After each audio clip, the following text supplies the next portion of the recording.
Good morning. ನೋಡಿ ಬೆಳಗಿನ ವಾತಾವರಣ. ನಿನ್ನೆ ಫುಲ್ ರಾತ್ರಿಯಿಂದ ಮಳೆ ಮಳೆ ಮಳೆ. ಈಗ ಕೂಡ ಮಳೆ ಬಂದು ನಿಂತಿದೆ. ಈಗ ನೀರೆಲ್ಲ ನಿಂತಿದೆ ನೋಡಿ. ಎಷ್ಟು ಚೆನ್ನಾಗಿರುವ ವಾತಾವರಣ, ಕೂಲಾಗಿದೆ. ಒಂಥರ ಗಾಳಿ ಬಂದ ತಕ್ಷಣ ಕೂಲ್ ಆಗುವಂಥ ವಾತಾವರಣ. ಮತ್ತೆ ಪಿಟಿ ಪಿಟಿ ಪಿಟಿ ಅಂತ ಶುರುವಾಯಿತು. ಮಳೆ ಬಂದಾಗ ವಾತಾವರಣನೇ ಬದಲಾಗಿಬಿಡುತ್ತೆ ಅಲ್ಲ. ಒಂದು ರೀತಿಯ ತಂಪು, ಮಣ್ಣಿನ ವಾಸನೆ, ಗಿಡ ಮರಗಳೆಲ್ಲ ಎಷ್ಟು ಫ್ರೆಶ್ ಆಗಿ ಕಾಣಿಸುತ್ತೆ ನೋಡಿ. ಖುಷಿಯಾಗುತ್ತಲ್ಲ ಬೆಳಗ್ಗಿನ ವಾತಾವರಣ. ಹಾಗಾಗಿ ಬೆಳಗ್ಗೆ ಬೇಗ ಏಳಬೇಕು ಅನ್ನೋದು, ಎಂಜಾಯ್ ಮಾಡಲಿಕ್ಕಾಗ್ತದೆ. ಅಂಗಳದಲ್ಲಿ ನೀರಿರೋದ್ರಿಂದ ಸಾವಕಾಶವಾಗಿ ನಡೀತಾ ಇದ್ದೇನೆ. ಎಲ್ಲಾದರೂ ಜಾರು ಬಿದ್ದರೆ ಕಷ್ಟ ಅಲ್ಲ. ನೋಡಿ ಹಕ್ಕಿಗಳ ಚಿಲಿಪಿಲಿ, ನೀರು, ತುಂಬ ಖುಷಿಯಾಗುತ್ತೆ ಇಂಥ ವಾತಾವರಣ. ಈ ರೀತಿ ಬೆಳಗ್ಗೆನೇ ದಿನ ಚೆನ್ನಾಗಿದೆ, ಪೂರ್ತಿ ದಿನ ಚೆನ್ನಾಗಿ ಆಗುತ್ತೆ. ಹಾಗೆ ಸ್ವಲ್ಪ ಕರಿಬೇವು ಬೇಕಿತ್ತು, ಕರಿಬೇವು ಕೂಡ ತೊಗೊಂಡು ಬಂದೆ, ಫ್ರೆಶ್ ಆಗಿರುವಂಥ ಕರಿಬೇವು. ಮತ್ತು ಬ್ರೇಕ್ಫಾಸ್ಟಿಗೆ ನಾನು ಅವಲಕ್ಕಿ ಮಾಡ್ತಾಯಿದ್ದೇನೆ, ಒಗ್ಗರಣೆ ಅವಲಕ್ಕಿ. ದಿನ ಎಂತ ಮಾಡುವಂಥ ತುಂಬ ತಲೆ ಬಿಸಿ ಆಗ್ತದೆ. ರಾತ್ರಿ ಏನು ಮಾಡೋದು ಅಂತ ವಿಚಾರ ಮಾಡಿ ಮಲ್ಕೊಳ್ತೇನೆ. ಸೊ ಇವತ್ತು ಬ್ರೇಕ್ಫಾಸ್ಟಿಗೆ ಅವಲಕ್ಕಿ ಅಂತ ಡಿಸೈಡ್ ಮಾಡ್ಕೊಂಡು ಮಲಗಿದ್ದೆ. ಉಪ್ಪಿಟ್ಟು ಮಾಡೋದಂತ ಇತ್ತು. ಉಪ್ಪಿಟ್ಟು ಮಾಡಲಿಕ್ಕೆ ಗೋಧಿ ರವೆ ತಂದಿದ್ದಿರಲಿಲ್ಲ. ಸೊ ಬೇಡ, ಉಪ್ಪಿಟ್ಟು ಬೇಡ, ಮತ್ತು ಅವಲಕ್ಕಿನೇ ಮಾಡ್ಕೊಳ್ಳೋಣ ಅನಿಸ್ತು. ಅವಲಕ್ಕಿ ಮಾಡ್ಕೊಳ್ಳೋದು ಈಗ ಈಸಿ ಆಗುತ್ತೆ, ತುಂಬ ಸುಲಭ. ಮತ್ತು ಒಂದು 10 ನಿಮಿಷದಲ್ಲಿ ಅವಲಕ್ಕಿ ಮಾಡ್ಕೊಳ್ಬೋದು. ಹೊರಗಡೆ ಮಳೆ ಬೀಳ್ತಾ ಇದೆ, ತಂಪಾದ ವಾತಾವರಣ. ನಾನಿಲ್ಲಿ ಬಿಸಿ ಬಿಸಿ ಅವಲಕ್ಕಿನ ಒಗ್ಗರಣೆ ಮಾಡ್ಕೊಳ್ತೇನೆ. ಫಸ್ಟಿಗೆ ನಾನು ಒಂದು ಪ್ಯಾನ್ ಇಟ್ಕೊಂಡೆ, ಅದಕ್ಕೆ ಎಣ್ಣೆ ಹಾಕ್ಕೊಂಡೆ, ತೆಂಗಿನ ಎಣ್ಣೆನೇ ಹಾಕ್ಕೊಂಡೆ. ಹಾಗೆ ಸ್ವಲ್ಪ ಸಾಸಿವೆ ಸಿಡಿದ ನಂತರ ಉದ್ದಿನಬೇಳೆ ಹಾಕ್ಕೊಳ್ಳೋಣ. ಚೆನ್ನಾಗಿರುತ್ತೆ ಉದ್ದಿನಬೇಳೆ ಮತ್ತು ಕಡಲೆ ಬೀಜ ಎಲ್ಲ ಹಾಕಿದರೆ ಸೂಪರಾಗಿರುತ್ತೆ. ಅವಲಕ್ಕಿ ಸಾಧಾರಣ ಎಲ್ರಿಗೂ ಇಷ್ಟ. ಹಾಗೆ 1 ಸ್ಪೂನಷ್ಟು ಜೀರಿಗೆ ಹಾಕ್ಕೊಳ್ಳೋಣ, ತುಂಬ ರುಚಿಯಾಗಿರುತ್ತೆ. ಬಿಸಿ ಬಿಸಿ ಅವಲಕ್ಕಿ ಮಾಡಿಕೊಂಡು ತಿನ್ನೋದಂದರೆ ಎಷ್ಟು ಖುಷಿ ಅಲ್ಲ. ಇದು ಬೇಗನೆ ಮಾಡ್ಕೊಳ್ಬೋದು. ಹಾಗೆ ಕಡಲೆ ಬೀಜನೂ ಹಾಕ್ಕೊಂಡೆ ಸ್ವಲ್ಪ. ನಾವೆಲ್ಲಾದರೂ ಟ್ರಿಪ್ಪಿಗೆ ಅಥವಾ ಬೇರೆ ಎಲ್ಲಾದರೂ ಹೋಗಿ ನೈಟ್ ಟೈಮಿಗೆ ಬರ್ತೇವಲ್ಲ, ಆವಾಗ ಏನೂ ಊಟಕ್ಕೆ ರೆಡಿ ಮಾಡಲಿಕ್ಕೆ ಲೇಟ್ ಆಗುತ್ತೆ ಅಂದರೆ ಈ ಥರ ಸಿಂಪಲ್ಲಾಗಿ ಒಗ್ಗರಣೆ ಅವಲಕ್ಕಿ ಮಾಡಿಕೊಂಡು ಆದಷ್ಟು ಬೇಗ ಮಾಡ್ಕೊಂಡು ತಿನ್ಬೋದು. ಹಾಗೆ ಸ್ವಲ್ಪ ಕರಿಬೇವು ಹಾಕ್ಕೊಂಡೆ.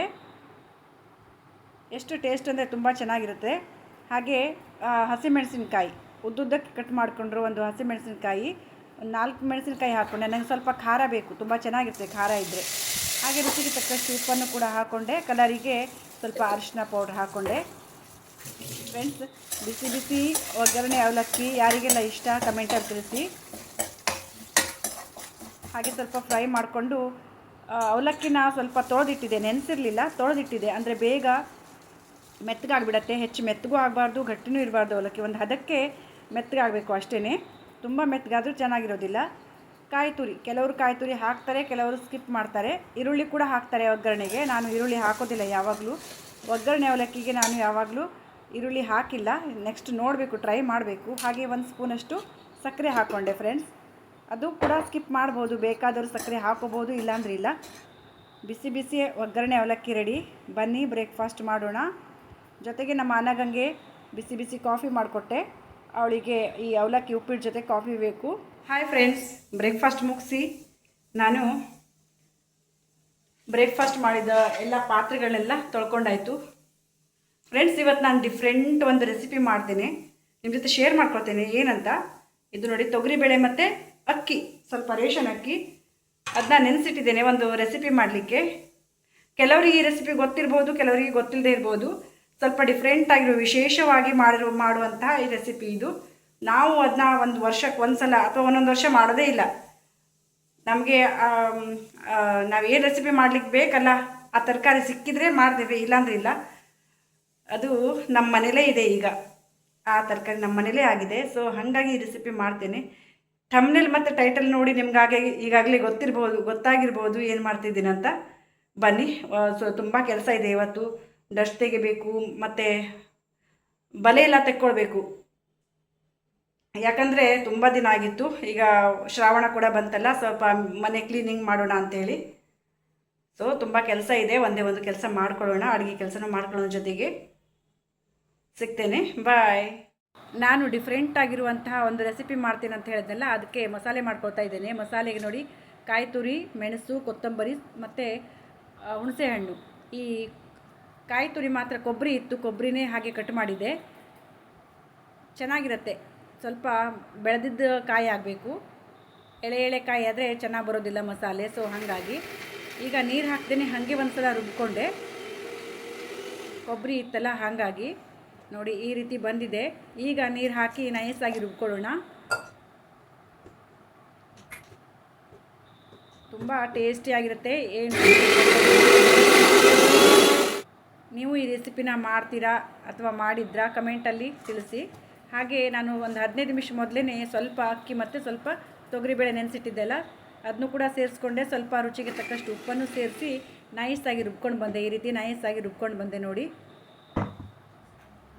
ಹಾಗೆ ಅನ್ನಕ್ಕೂ ಇಟ್ಕೊಂಡೆ, ಕುಚ್ಚಲಕ್ಕಿ ಅನ್ನ, ಬ್ರೌನ್ ರೈಸ್. ಈಗ ನೆಕ್ಸ್ಟು ಏನು ಮಾಡ್ತೇನೆ ನೋಡಿ. ಅದು ಈ ಗಿಡ ನೋಡಿದ್ರಾ ನೀವು? ಮಳೆಗಾಲದಲ್ಲಿ ಸಾಧಾರಣವಾಗಿ ಎಲ್ಲ ಕಡೆ ಬೆಳೆಯೋ ಸಸ್ಯ ಇದು. ಇದ್ರ ಕೆಳಗಡೆ ಸುವರ್ಣಗಡ್ಡೆ ಆಗುತ್ತೆ. ಇದು ಗೊತ್ತಾಯ್ತಾ ನಿಮಗೆ? ಸುವರ್ಣಗಡ್ಡೆದು ಸೊಪ್ಪು, ಸುವರ್ಣಗಡ್ಡೆ ಸಸಿ ನಮ್ಮ ಮನೆ ಹಿಂದೆ ಆಗಿತ್ತು. ನಾನು ಬಟ್ಟೆ ತೊಳಿತೀನಲ್ಲ, ಅಲ್ಲೇ ಆಗಿತ್ತು, ಅಲ್ಲೇ ಪಕ್ಕದಲ್ಲಿ. ತುಂಬ ಎಳೆ ಎಳೆ ಸೊಪ್ಪು ನೋಡಿ. ಇದು ಎಷ್ಟು ಚೆನ್ನಾಗಿರುತ್ತೆ ಅಂದರೆ ಇದ್ರ ವಡೆ ಮಾಡ್ಕೊಳ್ಬೇಕು ಫ್ರೆಂಡ್ಸ್. ನೀವು ಒಂದು ಸಲ ಮಾಡಿ ಮತ್ತು ಪದೇ ಪದೇ ಹುಡ್ಕೊಂಡು ಹೋಗಿ, ಸೊಪ್ಪನ್ನು ಹುಡುಕಿಕೊಂಡು ಹೋಗಿ ನೀವು ಮಾಡ್ತೀರಾ. ನಾನು 100% ಗ್ಯಾರಂಟಿ ಕೊಡ್ತೇನೆ. ಇದು ಮಾತ್ರ,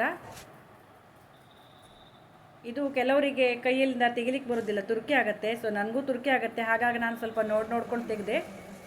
ನಮ್ಮನೆ ಹಿಂದ್ಗಡೆ ಆಗಿರೋದ್ರಿಂದ ನನಗೆ ತುಂಬ ಖುಷಿ ಆಯಿತು. ಎಳೆ ಎಳೆ ಎಲೆನ ತೆಗಿಬೇಕು, ಬಲ್ತಿದ್ದ ಎಲೆನ ತೆಗಿಬಾರ್ದು, ಅದಷ್ಟು ಚೆನ್ನಾಗಿರೋದಿಲ್ಲ. ಹಾಗಾಗಿ ತಗೊಂಡು ಬಂದೆ. ಈಗ ಇದನ್ನ ಚೆನ್ನಾಗಿ ತೊಳಿಬೇಕು, ಒಂದು 2-3 ಸಲನಾದರೂ ತೊಳಿಬೇಕು.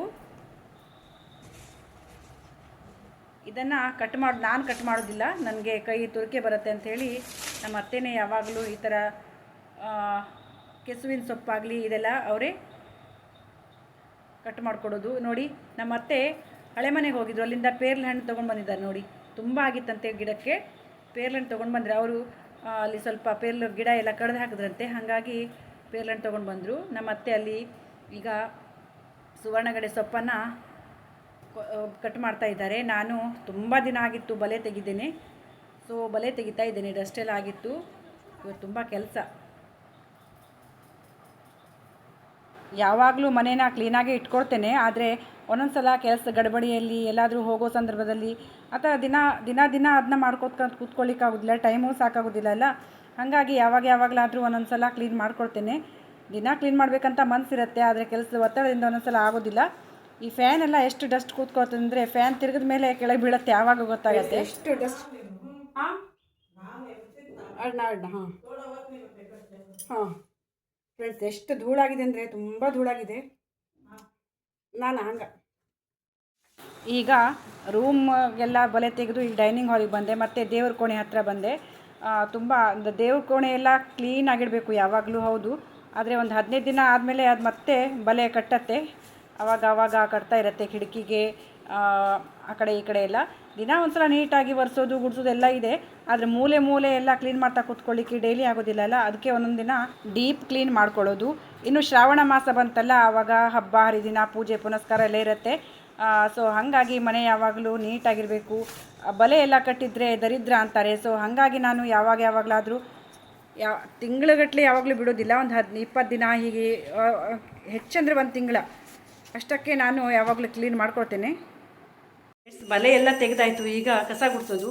ಮೊದಲೇ ಈ ಹಿಡಿಯಿಂದನೇ ಕಸ ತೆಕ್ಕೊಳ್ತೇನೆ, ಆಮೇಲೆ ಹುಲ್ಲಿನ ಹಿಡಿಯಿಂದ ಕಸ ತೆಕ್ಕೊಳ್ತೇನೆ. ಫ್ರೆಂಡ್ಸ್, ಎಷ್ಟು ನೋಡಿ ಸೆಕೆ ನೋಡಿ, ಯಾವ ಥರ ಸೆಕೆ ಆಗಿದೆ ಅಂದರೆ, ಟೈಮ್ 12 ಗಂಟೆ ಆಯಿತು. ಈಗ ಕೆಲಸ ಒಂದು ಅಡುಗೆ ಕೆಲಸ ಅರ್ಧ ಮಾಡಿಟ್ಟು ಬಂದೆ, ಈಗ ಈ ಕೆಲಸ ಮಾಡ್ತಾಯಿದ್ದೀನಿ. ಎಷ್ಟು ಕ್ಲೀನ್ ಮಾಡಿದ್ರೂ ಮತ್ತು ಅದೇ ಥರ ಧೂಳಾಗ್ತದೆ. ಕೆಲಸ ಮುಗಿಯೋದೇ ಇಲ್ಲ, ಕ್ಲೀನಿಂಗ್ ಕೆಲಸ ಮುಗಿಯೋದೇ ಇಲ್ಲ. ತಿಂಗಳಿಗೆ ಒಂದು ಸಲನಾದರೂ ಇದೆ ಇದು. ಅದ್ರ ಜೊತೆಗೆ ಮನೆ ಕೆಲಸ ಎಲ್ಲ ಮಾಡ್ಕೊಳ್ಬೇಕಲ್ಲ, ಅಡುಗೆ ಕೆಲಸ ಎಲ್ಲ. ಹಾಗಾಗಿ ಸ್ವಲ್ಪ ಟಯರ್ಡ್ ಆಗ್ತದೆ ನೋಡಿ. ಯಾವ ಥರ ಸೆಕೆ ಅಂದರೆ, ಬಿಸಿಲು ಹೊರಗಡೆ ತುಂಬ ಬಿಸಿಲು, ಇನ್ನು ಬಟ್ಟೆ ಒಗಿಬೇಕು. ಬಟ್ಟೆ ಒಗಿ ಗಡಿಬಿಡಿ ಮಾಡಲಿಲ್ಲ, ಯಾಕಂದರೆ ಎಲ್ಲ ಕೆಲಸ ಒಂದೇ ಸಲ ಮಾಡಲಿಕ್ಕೆ ಆಗೋದಿಲ್ಲಲ್ಲ. ಬಿಸಿಲಿದೆ, ಬೇಗ ಒಣಗ್ತಿತ್ತು ಬಟ್ಟೆ, ಹೌದು. ಆದರೆ ಇದು ಮೇನಲ್ಲ, ಇದು ಫಸ್ಟ್ 11 ಗಂಟೆ 12 ಗಂಟೆ ಆಗ್ಲಿಕ್ಕೆ ಬಂತು. ಒಂದೇ ಕೆಲಸ ಬೇಗ ಬೇಗ ಮಾಡ್ಕೊಳ್ತೀನಿ. ಇದು ಒಂದು ಮಸಾಲೆನೂ ಕೂಡ ರುಬ್ಕೊಳ್ಳೋದಿದೆ.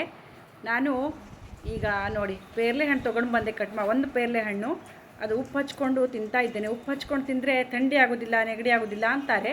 ಸೊ ಹಾಗಾಗಿ ನನಗೆ ತುಂಬ ಹಣ್ಣಾಗಿರೋ ಪೇರ್ಲೆ ಹಣ್ಣು ಇಷ್ಟ ಆಗೋದಿಲ್ಲ, ಕಾಯಿ ಇರುವ ಹಣ್ಣೇ ಇಷ್ಟ ಆಗ್ತದೆ. ಸೊ ಹಾಗಾಗಿ ನಾನು ಕಾಯಿ ಇರೋದೇ ತೊಗೊಂಡು ಬಂದೆ. ಪೂರ್ತಿ ಎಲ್ಲೋ ಕಲರ್ ಆಗಿರುತ್ತಲ್ಲ, ನನಗೆ ಇಷ್ಟ ಆಗೋದಿಲ್ಲ ಅದು.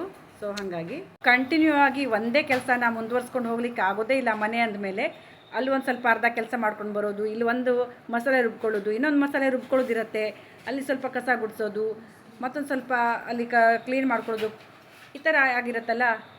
ನಮ್ಮ ಅತ್ತೆ ನೋಡಿ ಸುವರ್ಣಗಡ್ಡೆ ಸೊಪ್ಪನ್ನು ಹೆಚ್ಚಿಕೊಡ್ತಾ ಇದ್ದಾರೆ. ಈಗ ನಾನು ಟೊಮೆಟೊ ಸಾರು ಮಾಡ್ಕೊಳ್ತೀನಿ. ಟೊಮೆಟೊ ಸಾರು ಅಂದರೆ ನೀರು ಸಾರಲ್ಲ, ಮಸಾಲೆ ರುಬ್ಕೊಂಡೇ ಸಾರು ಮಾಡ್ಕೊಳ್ಳೋದು. ಮಸಾಲೆಗೆ ನಾನು ರುಬ್ಕೊಂಡು ಬಂದೆ. ಈಗ ಒಂದು ಪ್ಯಾನಿಗೆ ಸ್ವಲ್ಪ ಎಣ್ಣೆ ಹಾಕಿ ಸಾಸಿವೆ ಹಾಕ್ಕೊಂಡೆ, ಆಮೇಲೆ ಸ್ವಲ್ಪ ಹಿಂಗೆ ಹಾಕಿದೆ, ಕರಿಬೇವು, ಒಗ್ಗರಣೆಗೆ. ತುಂಬ ಚೆನ್ನಾಗಿರುತ್ತೆ ಇದು, ಈ ಥರ ಮಾಡಿಕೊಂಡ್ರೆ ತುಂಬ ಟೇಸ್ಟಿಯಾಗಿರುತ್ತೆ. ಸ್ವಲ್ಪ ಟೊಮೆಟೊ, ಒಂದು 2 ಚಿಕ್ಕ ಚಿಕ್ಕ ಟೊಮೆಟೊ ಹೆಚ್ಕೊಂಡು ಅದನ್ನು ಕೂಡ ಫ್ರೈ ಮಾಡ್ಕೊಳ್ಬೇಕು, ಚೆನ್ನಾಗಿ ಫ್ರೈ ಆಗಬೇಕು. ರುಬ್ಬಿದಂಥ ಮಸಾಲೆ ಕೂಡ ಹಾಕ್ಕೊಂಡೆ. ಮಸಾಲೆಗೆ ಹಸಿಮೆಣಸು ಸ್ವಲ್ಪ ಫ್ರೈ ಮಾಡಿ ಹಾಕ್ಕೊಂಡಿದ್ದೆ. ಈ ಕಡೆ ಮಸಾಲೆಗೆ ನೋಡಿ ಸುವರ್ಣಗಡ್ಡೆ ಪಲ್ಯ ಹಾಕ್ತಾಯಿದ್ದೇನೆ, ಮತ್ತು ಇದು ಈರುಳ್ಳಿ 2 ಚಿಕ್ಕ ಚಿಕ್ಕದಾಗಿ ಕಟ್ ಮಾಡಿ ಮಿಕ್ಸ್ ಮಾಡ್ತಾ ಇದ್ದಾರೆ. ನನ್ನ ಕೈ ತುರ್ಕೆ ಬರುತ್ತಂತ ನಮ್ಮ ಅತ್ತೆ ಮಾಡ್ಕೊಳ್ತಾ ಇದ್ದಾರೆ. ಈಗ ಹಾಕ್ಕೊಳ್ಳೋಣ, ಫ್ರೈ ಮಾಡ್ಕೊಳ್ಳೋಣ. ವಡೆ, ಇದಕ್ಕೆ ನಾವು ವಡೆ ಅಂತೇವೆ. ಈ ರೀತಿ ಉಂಡೆ ಕಟ್ಟಿ ರವದಲ್ಲಿ ಮಿಕ್ಸ್ ಮಾಡಿ, ಹೊರಗಡೆ ರವೆ ಗರಿಗರಿ ಆಗಬೇಕಲ್ಲ. ಕೆಲವರು ಡೀಪ್ ಫ್ರೈ ಕೂಡ ಮಾಡ್ಕೊಳ್ತಾರೆ, ಅದು ಕೂಡ ಚೆನ್ನಾಗಿರುತ್ತೆ. ನಾನು ಯಾವಾಗಲೂ ಡೀಪ್ ಫ್ರೈ ಮಾಡೋದೇ ಇಲ್ಲ, ಈ ಥರ ತವಾ ಫ್ರೈ ಮಾಡ್ಕೊಳ್ಳೋದು. ನೀವು ಒಂದ್ಸಲ ಸುವರ್ಣಗಡ್ಡೆನ ತಿಂದು ನೋಡಿ, ಆಮೇಲೆ ಗೊತ್ತಾಗುತ್ತೆ ನಿಮಗೆ ಆ ಟೇಸ್ಟು. ಈ ಸುವರ್ಣಗಡ್ಡೆ ಎಲೆಯಲ್ಲಿ ನಾರಿನಾಂಶ ಇರುತ್ತೆ, ಜೀರ್ಣಕ್ರಿಯೆಗೆ ಈಸಿಯಾಗಿ ಜೀರ್ಣಕ್ರಿಯೆ ಆಗುತ್ತೆ. ಆಮೇಲೆ ಕೆಲವು ವಿಟಮಿನ್ಸ್ಗಳು, ಖನಿಜಗಳು ಎಲ್ಲ ಇರುತ್ತೆ. ತುಂಬ ಹೆಲ್ತ್ ಕೂಡ ತುಂಬ ಚೆನ್ನಾಗಿರುತ್ತೆ ಫ್ರೆಂಡ್ಸ್. ನಾವು ಮಾರ್ಕೆಟಿಂದ ಎಷ್ಟೇ ತರಕಾರಿಗಳನ್ನ ತರಲಿ, ಆದರೆ ನಮ್ಮ ಮನೇಲೇ ಆಗಿದ್ದ ತರಕಾರಿ ತೊಗೊಂಡು ನಾವೇನಾದರೂ ಪಲ್ಯ ಅಥವಾ ಈ ಥರ ಮಾಡಿಕೊಂಡ್ರೆ ಎಷ್ಟು ಖುಷಿ ಆಗುತ್ತಲ್ಲ. ನೋಡಿ ರೆಡಿ ಆಗಿದೆ ವಡೆ. ಫ್ರೆಂಡ್ಸ್ ಊಟ ಮಾಡುವ.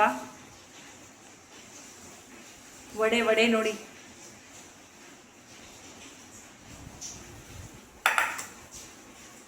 ಇವತ್ತು ಮಳೆ ಬೆಳಿಗ್ಗೆಯಿಂದ ಇಲ್ಲ, ಬಿಸಿಲಿತ್ತು. ನನ್ನ ಬಟ್ಟೆ ಒಗೆದಾಗಲಿಕ್ಕೆ ಮಳೆ. ಸೊ ಹಾಗಾಗಿ ಈಗ ಮಷೀನಿಗೆ ಹಾಕಿ ಡ್ರೈ ಮಾಡಲಿಕ್ಕೆ ಹಾಕ್ತೇನೆ ಮಷೀನಿಗೆ. ನಕ ಬಟ್ಟೆನ ಡ್ರೈ ಆಗಲಿ ಅಂತ ಮಷೀನಿಗೆ ಹಾಕಿದೆ. ಇವತ್ತು ಸುವರ್ಣಗಡ್ಡೆ ವಡೆ ತಿಂದು ನನಗಂತೂ ತುಂಬ ಖುಷಿ ಆಯಿತು ಫ್ರೆಂಡ್ಸ್. ಅನಗ ಬರಬೇಕಿದ್ರೆ ಜೋರು ಮಳೆ. ಸೊ ನಮ್ಮ ಶಾಪ್ ಹತ್ರ ಬೇರೆಯವ್ರದ್ದೊಬ್ರು ಛತ್ರಿ ತೊಗೊಂಡು ಬಂದ್ರಂತೆ. ಈಗ ಅವಳು ಆ ಛತ್ರಿ ಕೊಡ್ಲಿಕ್ಕೆ ಹೋಗಿದ್ದಾಳೆ. ಈಗ ಮಳೆ ನಿಂತಿದೆ, ಅವಳು ಬರೋ ಟೈಮಿಗೆ ಮಳೆ ಬಂತು. ಸೊ ಅವಳು ಬೇರೆಯವ್ರ ಛತ್ರಿ ತೊಗೊಂಡು ಬಂದ್ಲು, ಮನೆಗೆ ಬರಬೇಕಲ್ಲ. ಈಗ ಕೊಡ್ಲಿಕ್ಕೆ ಹೋಗಿದ್ದಾಳೆ.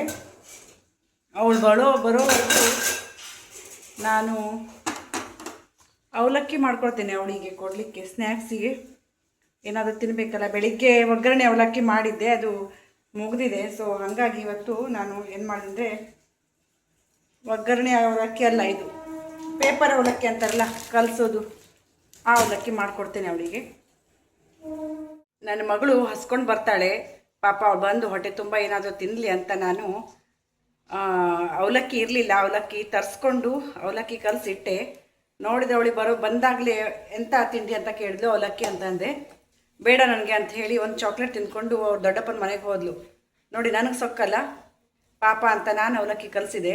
ಅವಳು ಬೇಡ ಅಂತ ಹಾಗೆ ಹೋದ್ರೆ ಹೋಗಲಿ, ಹಸುವಾದ ತಿಂತಾಳೆ, ಇಲ್ಲಾಂದರೆ ಇಲ್ಲ. ಅದೇ ಫಾಸ್ಟ್ ಫುಡ್ಡು, ಲೇಸು, ಕುರ್ಕುರೆ ಆದರೆ ತಿಂತಿದ್ಲು ಅಲ್ಲ.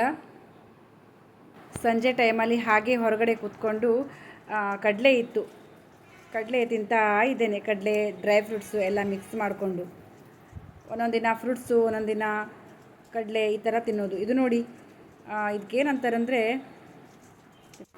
ಅಕ್ರೋಟ್ ಅಂತೆ. ಇದು ಸೇಮ್ ಮನುಷ್ಯನ ಮೆದುಳು ಥರ ಇರುತ್ತಂತೆ, ಅದು ಡೈಲಿ ತಿಂದರೆ ಚಲೋದಂತೆ, ಹೆಚ್ಚಿಗೆ ತಿನ್ನಬಾರ್ದಂತೆ. ಸೊ ಹಾಗಾಗಿ ನಾನು ಡ್ರೈ ಫ್ರೂಟ್ಸ್ ತರಬೇಕಾದ್ರೆ ಅಕ್ರೋಟ್ ಕೂಡ ತಂದ್ಕೊಂಡಿದ್ದೆ. ಸೊ ತಿಂತಾ ಇದ್ದೇನೆ. ನನಗ ಏನೂ ತಿಂದಿಲ್ಲ. ಸೊ ಈ ಫ್ರೂಟ್ಸ್ ಪ್ಲೇಟನ್ನು ಕೊಡ್ತೇನೆ ಅವಳಿಗೆ. ಅವಳ ಅಭ್ಯಾಸ ಕೂತ್ಕೊಂಡಿದ್ದಾಳೆ. ನನಗೆ ಚುರು ಆಗ್ತದೆ, ಅವಳಿಗೇನಿಲ್ಲ.